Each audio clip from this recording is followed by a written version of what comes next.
Corey Haim's life is a complex, heartbreaking tale that blends early fame, personal struggles, betrayal, and ultimately, a legacy marked by tragedy.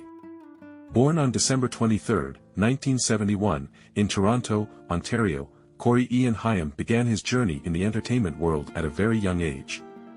He started as a child actor in commercials and minor television roles, eventually breaking into Hollywood with great promise. Rise to stardom.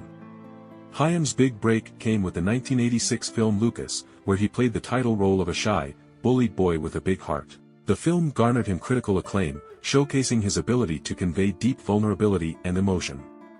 Critics praised his performance for its sensitivity and nuance, remarkable for someone so young. He was quickly seen as one of Hollywood's brightest young stars. His on-screen presence, boyish charm, and natural talent for acting earned him a fan following that would last throughout his career. The next year, 1987, saw Haim's superstardom cemented with The Lost Boys, a cult classic vampire film where he starred alongside Corey Feldman. This movie not only solidified his status as a teen heartthrob but also introduced the world to the famous Two Coreys, the dynamic friendship between Haim and Feldman. Together, they became a defining duo of the 1980s, starring in several films together and enjoying immense popularity among teenagers. At his best, Haim embodied the archetype of the innocent, boy-next-door character.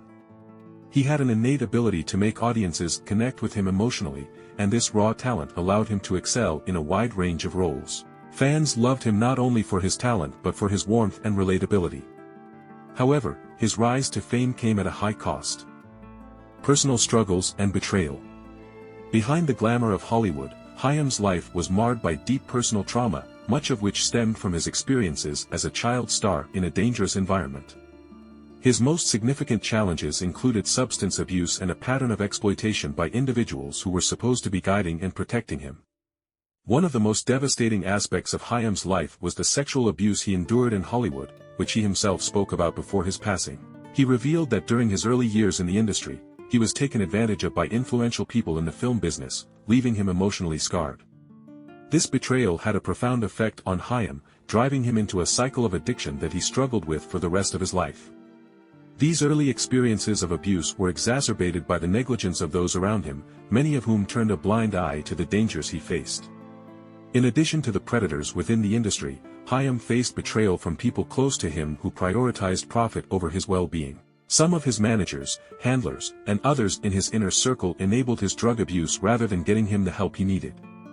As he descended deeper into addiction, the people who could have intervened often exploited his vulnerabilities for personal or financial gain. His struggles with addiction were well documented, and his image in the public eye shifted dramatically as his problems became more apparent. The once charming teen idol was now seen as a troubled star, and his drug use overshadowed his talent. Although he attempted several comebacks and went through rehabilitation programs, Haim could never fully escape the grip of addiction. His friendship with Corey Feldman. Perhaps one of the most poignant aspects of Haim's life was his relationship with fellow actor Corey Feldman.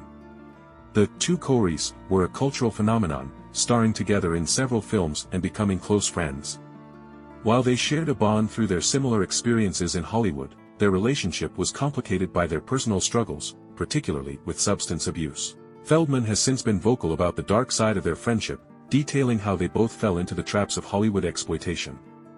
In his memoir Choreography, Feldman reflects on the ways in which Haim was let down by the adults in their lives and the damaging effects of the abuse both endured. While their friendship was, at times, strained, there was a deep connection between the two that remained until Haim's untimely death.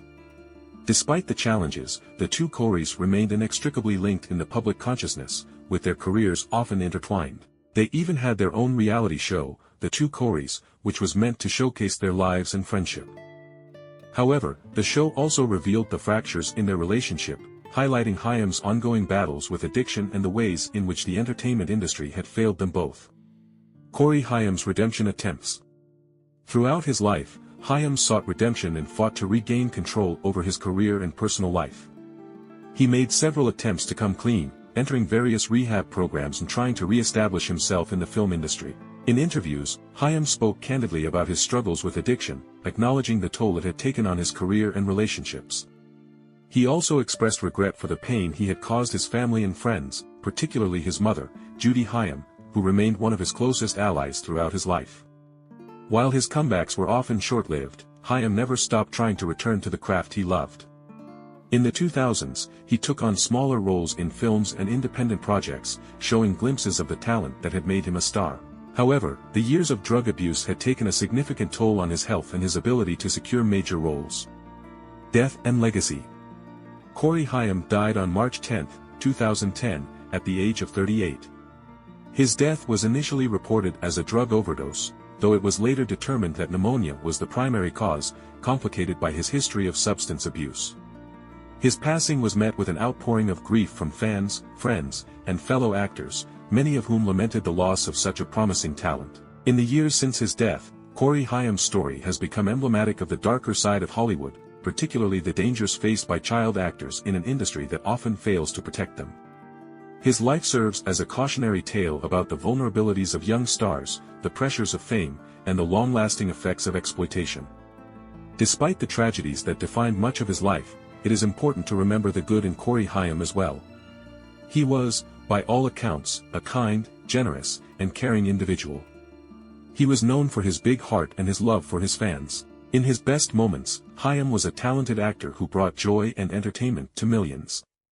His ability to portray vulnerability and innocence on screen made him a beloved figure in the 1980s, and his charm continues to be appreciated by those who grew up watching his films. Conclusion. Corey Haim's life was one of immense talent that was sadly overshadowed by addiction and betrayal from those closest to him.